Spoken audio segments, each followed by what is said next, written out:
Hi, this is Casson Rex, the Sovereign of Seattle, and I'm, although not looking very regal right now, I do owe you a New Year's speech as Sovereign. And so, without further ado, hear now Our Majesty the King. We'll skip the anthem this time, but you can sing it now if you wish. I won't wait. Pause the video.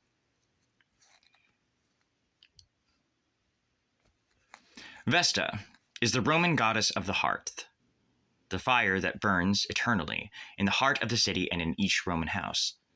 She is also the protectrix of the divine fire within the heart of each of us, and also a fire on another level. Vesta is one of my favorite goddesses, and I take the time to honor Vesta each day, because Vesta is all nice things. Vesta is a mother to us all. She purifies us and regenerates and renews. When the fire is lit in a Roman home, the eternal flame is also lit, and a torch is walked from the temple of Vesta to the Roman home, and there it is kept alight. In the temple of Vesta, as with each Roman home, the flame is never allowed to expire or extinguish. Dea Rama, Dea Cora. Vesta is the goddess that has come to my mind each time I see a friend in Seattle receive his or her housing voucher. Yet it is also within the heart of each of us that Vesta protects the divine fire and keeps it lit. One needn't a home to have that, only a heart. A heart. And in my own heart, the divine fire rises higher, and the flames of it burn brighter still each time I see a friend, especially a formerly homeless friend in Seattle, receive his Seattle Housing Authority or Section 8 voucher. That you never gave up, quit, or ran away is commendable, especially in this culture, which is permeating every aspect of life these days and places a premium on brevity and abbreviation, on portability and replaceability. You did it. Congratulations. This culture would tell you, and incorrectly we assure you of that your city is replaceable. Your home is replaceable. Your boyfriend is replaceable. You, your job, your phone, your friends, your marriage, your Eunice, your hobbies, your personality. They're all interchangeable and replaceable. You're all just a bunch of paper dolls. And you are disturbingly encouraged to not only accept this as a status quo, but to only favor those things which perpetuate this grim ethos. It's a culture predicated on the temporary principle. We see this in technology, in the practice of planned obsolescence, wherein if you don't wish to replace something, sometimes you are coerced or convinced by hucksters that you need to, or that you must. For if you don't, or if you won't, then you won't have the support of that device or person by the community anymore.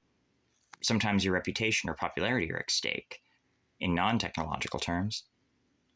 And believe me, it is amazing, each time I see it, how ignorant a community united to convince a person of something can be when it's the convincers whose interests are at stake. The same people that blame you for things gone awry in the future, if you think about voting for a different candidate contrary to their own preferences during election seasons, use the meanest of tactics, for instance, of mental and emotional abusive behavior to bend you into their way of thinking, or to try to tempt you into it. Believe me when I say, and I speak as someone who has a history in that they're never acting with your best interests at heart, whether they are electioneers or even your friends. It is vile in all forms it comes in. The temporary principle thrives in much of America like a grim overseer, trying to convince you of the total domination of materialism over everything, even the spiritual. It encourages you, for instance, to downgrade your relationships into situationships. Convinces you that money is the most important thing to obtain in life, or that it is the most important, or worse yet still, the only measure of success, or worst of all, of a person's worth or worthiness. It encourages you to demote your partners or fire them if they aren't working out well and replace them with another model. Rick, then Steve. It encourages you, therefore, to mar and disgrace your love for your partner by diminishing it or calling it trauma bonding. These concepts are all rooted in materialism. They are predicated on the temporary principle. Materialism-heavy culture is a woeful thing indeed. It is not to be excited for, it is not to be worked toward. It is not to be celebrated. It is not a liberating thing, nor an enriching philosophy or praxis. The temporary principle, however, with great and deep irony, much like the products in the ethos that it tries to promulgate and make you believe that you must have in order to live and survive in the world, will itself, because it is temporary, disintegrate, inevitably. Because unfortunately, although the perpetuation of that cycle is itself also temporary, so is in fact the principle it espouses. The temporary principle is temporary.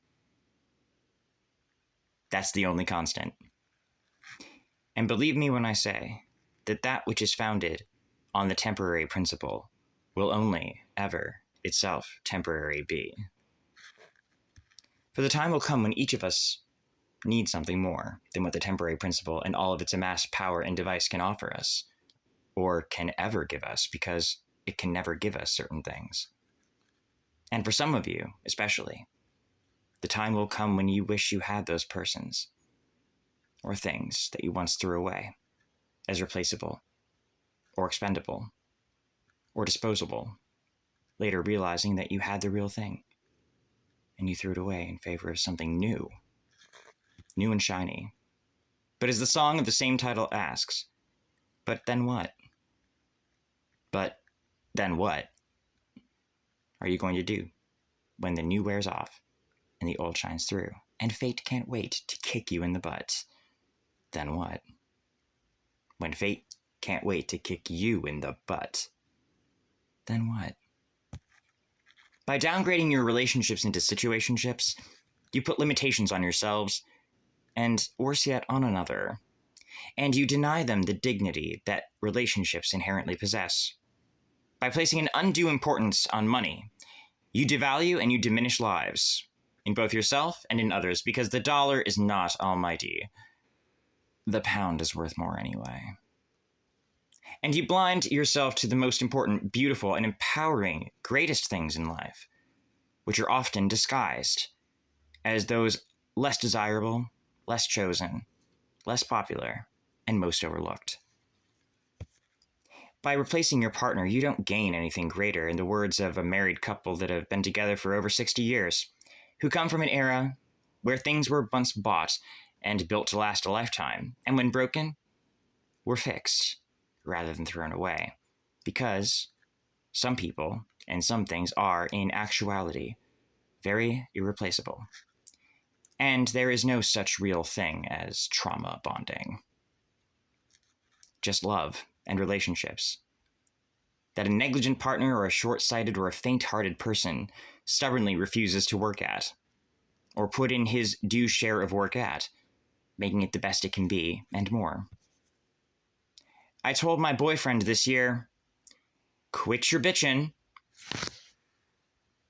and instead, pitchin'. When a family member reached out to me, in vile putridity, this year, to demean me, it was very hurtful, and she used money as her go-to line of an unprovoked attack because of a disagreement over a post on Facebook about the American flag. When a person of ill repute attempted to convince my boyfriend to leave me for him, he used the incorrectly presumed niceness of his home rather than my own present one as an argumentative selling point, like a shady used car salesman.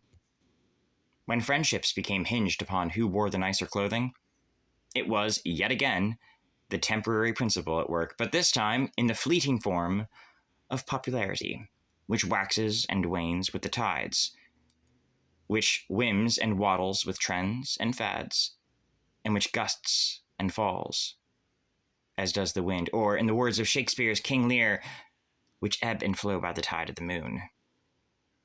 When you walk the path of the dollar, it leads only to death, if you don't get wiser soon. When you worship at the altar of the dollar, it is really but the beast below, at whose cup you are encouraged to sup at. When you can trade your friends like Pokemon cards and their loyalties, and for about the same price, each, you have nothing real to speak of. And when you need real friends, you will find you have no real friends to reach out to because you traded them all. they will have abandoned you. Because in the trading, in the midst thereof, they came to see you with the same cheap price as something placeable and disposable. And in the spirit of the temporary principle, in favor of the latest thing, of course, which people all too often confuse and mistake for the greatest thing. Like that elderly couple, and much like her late Majesty Queen Elizabeth II and His late Royal Highness Prince Philip the Duke of Edinburgh, and like every Roman in the ancient world, I predicate myself, my love, my life, my home, my friends, my family, my duty, my kingship itself, my destiny, my soul, not on the temporary principle. Instead, it is the eternal principle upon which I predicate everything and everyone. I start with the eternal, that which will endure and last forever. And from there, we can work through everything and get down into the nitty and the gritty of the temporary when necessary. But first and foremost, always, and most important above all, the eternal principle must always come first, before and above all other considerations. The ceremony is always more important than the utility. That is why my speech this year began with the goddess who protects in each of us the divine fire eternal and keeps the eternal flame alight, Vesta. Even the speech, therefore, is predicated on the eternal principle, and thus shall my words and the concepts to which I refer and speak to you now about shall always be true and shall always be. Because the temporary is always, in the end, defeated by the eternal principle itself. The temporary principle is always outranked, outshone, outdone, outsmarted, outmaneuvered, and eventually overcome by the eternal principle, which is its superior. You might think you're good on that, whatever that happens to be. But ask yourself this question. Are you really? Is it though? Because it is said that all good things come to an end eventually. You might think that the latest, the more flashy thing is superior.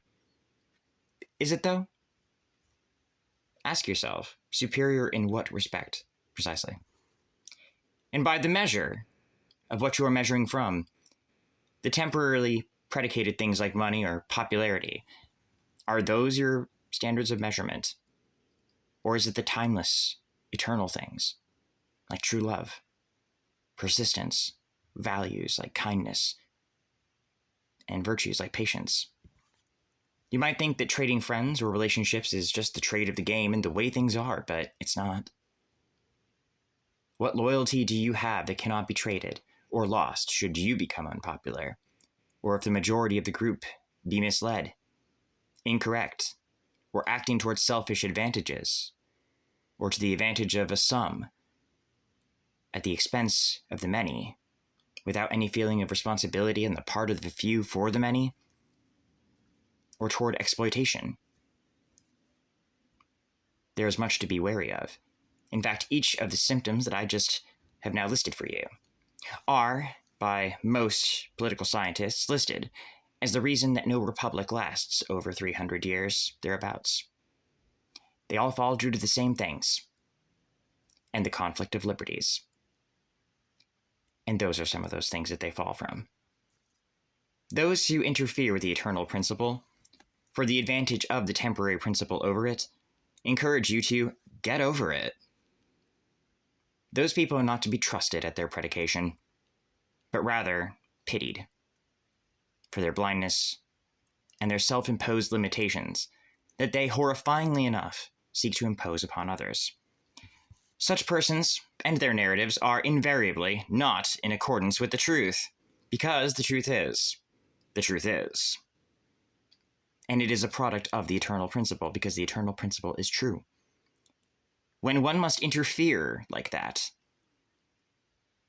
they act from a place of falseness. They would trip a person up who carries precious things, or cause that person to be misled, or mislead him himself unto tripping, just to pick up the treasures he drops when he does. They interfere because they cannot conform the truth to their narrative, and so instead, their false face hides what their false heart knows, to quote Shakespeare. Because what they hold and spout and try to promulgate is not true. They must use falsity, or a temptation to trip up the true and make grim the grand. If what they, or what they had, were true to start with at all, they would not need these tactics. They would not have to resort to those measures. Because a true person conforms his narrative to the truth, and not the other way around. Some would see and spot a unicorn, alive, found in the wild, and kill it cold dead, just to tell a person who later believes in unicorns that there is no such thing as unicorns, and call that believer crazy for believing in them, although the truth is they saw one themselves. But as long as the narrative can be, with some degree of accuracy, that there are no unicorns as far as they know, they're comfortable with that truth not being told, which is itself a lie. Some would say that you can't fight progress, but one must, and one hopes would ask, what exactly is it that you are progressing us toward? If those tenets are the means with which come the requisite sacrifice of those timeless and cherished and eternal values in favor of their opposites in order to get us there, how is that progress?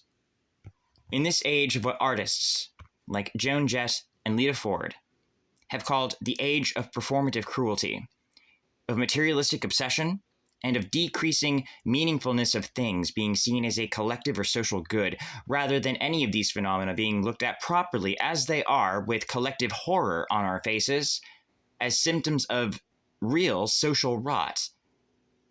To be kind, to quote Joan Jett and Lita Ford, to be kind in that culture is punk rock as fuck.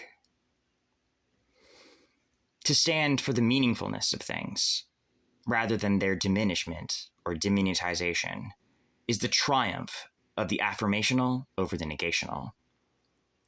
No matter how many victories the material might seem to gain, it is not so, for the eternal principle, by its own supernature, triumphs over the temporary. The light of one candle alone drives back even the deepest dark, and all of its ever awful and encroaching might. One bolt of lightning from Zeus himself chastised and subdued the dark of Cronian Saturn, and by so doing proved superior to the ravages and winds and the petty sands of time. In Wicked, the musical, the song Defying Gravity is so amazing, not so much because the Witch of the West is flying solo and on her own, at least she says free, although her freedom is duly noted as a second-rate inferior consolation for the belonging and love that she, like all of us, needs. But it is amazing, because gravity, like its other similarly structured word, grave, share a commonality in that both seemingly pull you down.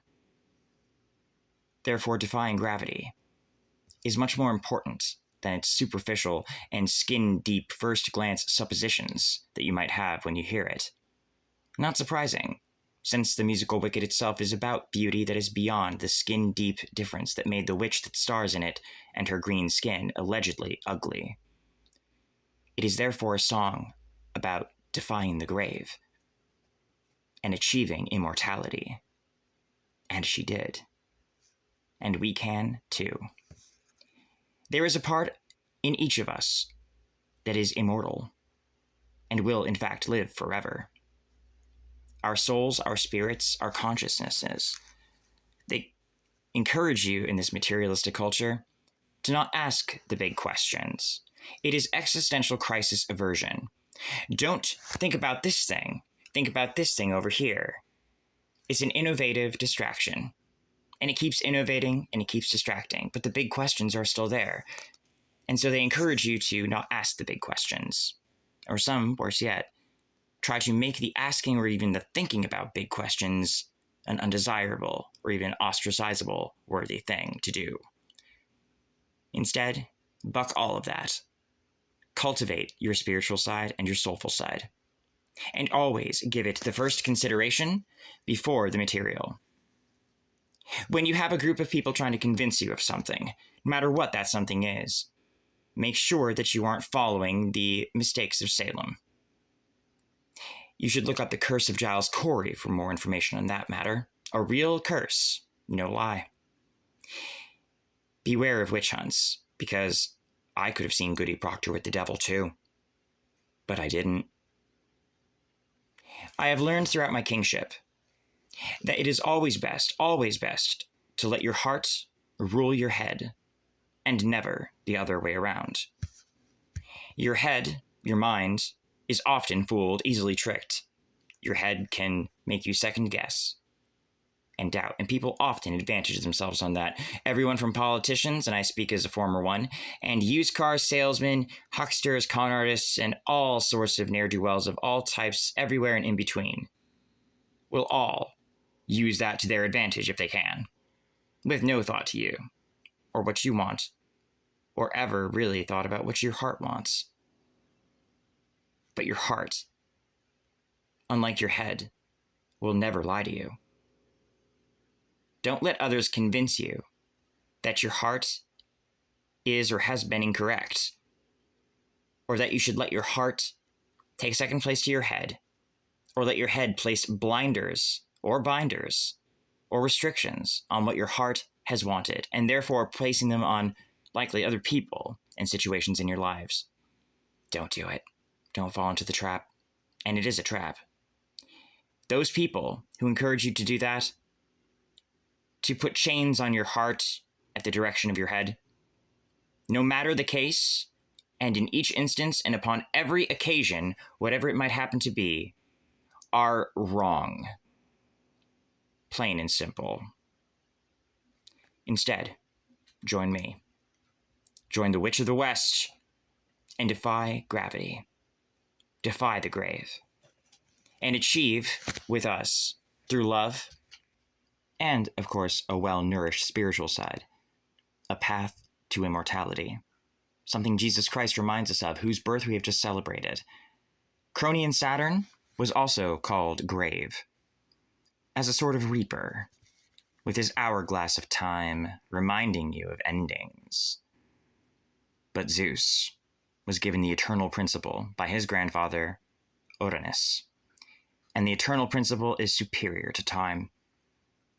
It is, in fact, that which is imbued into the lightning bolt that Zeus used to defeat Cronian Saturn. And Zeus wins, because the eternal always defeats the temporary eventually. Love, supernaturally, triumphs over grief. Grief is the price that we pay for love.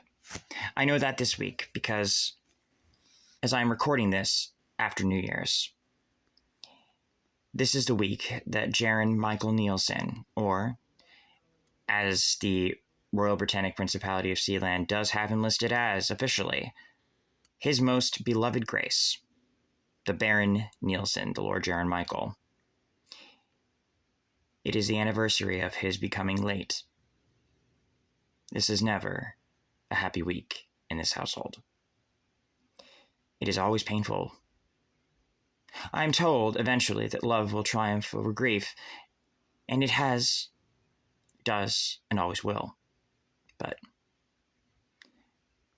I take no pleasure, and this isn't in my notes, in telling you how awful the experience of this week each year is. It is a most exquisite agony, one that words cannot describe. Widowhood is in its own culture in every, or its own category in every culture, in every continent, and in the era of time that you find it in, which is in all eras, obviously, for a reason. Grief, as Queen Elizabeth II reminds us, is the price that we pay for love. It is the other side of the coin. It is the heads to the tails, which is grief, love, grief. You can't have one without having the other, because eventually that which loves you, or that which you love, you will grieve for, or they will grieve for you. But unlike other things in science tells us, nature, that cancel each other out because of their opposites and their opposite natures. Love overpowers grief over time. It's like the head side of the coin overpowering the tails. It shouldn't happen, but it does. It is literally supernatural. And what greater proof do you need of the immortal soul than that? Love triumphs over grief. Calm always succeeds anger. Zeus always defeats Saturn. Always. It is the way of things. It is the way of things. I have a different philosophy than the temporary principle, and certainly superior thereto it, to be sure about it. Inspired by Zeus, whom I call Jupiter, the god who is the supreme deity since anciency, the king of the gods, the storm god of the ancient Romans, the ruler of the skies, the god of thunder and lightning, Optimus Maximus. Jupiter Optimus Maximus, Jupiter, the best and greatest. All good things might come to an end, or not. We will only know for certain if we try, because if we do not try, we know that they certainly will.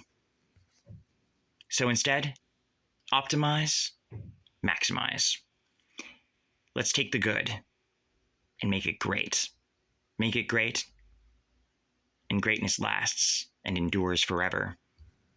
The greatest good is the overarching and superior concern in any instance, and it is called that for good, in fact, great reasons. There's a song I learned how to play on guitar recently.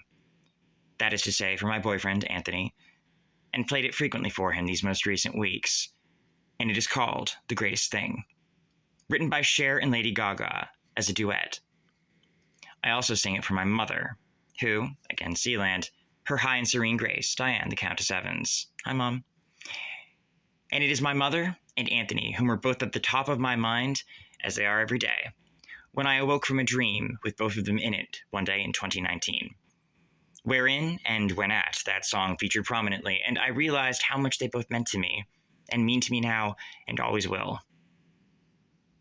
So strong was that dream, and so powerful am I, and what I felt and feel for them, that when I woke up singing it, and could not resist calling and messaging my mother as the first action I took that day. And then, immediately after, saying something similar to Anthony when my relationship with him was just starting to get serious. It had me dancing in the streets, barefoot, on what we could sympathetically call capris, on wet streets and sidewalks outside, smoking a cigarette and playing the remix version on my phone, dancing around just as the sun rose above the mists and the gray fog on that cloudy morning, and just started to bring the warmth of spring from the cold paved ground at 6:30 a.m. It follows the canon formula by Pachelbel, but instead of canon in D, it instead, in a soul-inspiring key change, proclaims eternally and vividly in canon in C. I don't want to waste another day without telling you, baby, you're great. I see it written on your face, because when I am with you, I don't fall apart. You heal what was once my permanently broken heart. Baby, you're the greatest to me. And no matter what, no matter how much you hurt inside, or what was said to make you cry, I hope that you know you are the very greatest thing, and well, when you feel like you're not enough, I will give you wings and lift you up. And so, now you know you are always the greatest thing to me. I love you, Mom and Anthony. And so tonight I played guitar around Seattle, singing the often played New Year anthem, Auld Lang Syne. The lyrics are a sort of question. Should auld or old acquaintance be forgot and never come to mind? Should old acquaintance be forgot and the days of Auld Lang Syne? I approached that song differently this year, thinking of my friends who were once homeless, now excitingly holding their housing vouchers, as Afra said earlier, who did not give up, did not quit, did not give in or throw in the towel or walk away or got going when the going got tough. They did not give up on themselves or on their worthy cause. And someone, somewhere out there, including their God and gods above, did not give up on them either. And so this year and tonight, I sang the song this way and added this as a responsive verse and chorus, both as sovereign of Seattle, rightly and rightfully officially. Our old acquaintance shall not be forgot. We won't leave them behind. And all of this will not be for naught in these days of Auld Lang Syne. May God and the gods reunite you with all whom you love. Love is, in fact, the greatest gift God has given us. And it is also, you guessed it, from the same eternal principle that I am. And may God and the gods bless and keep you, each of you, because each of you and your lives matter. All throughout this year, the year of our Lord, 2024.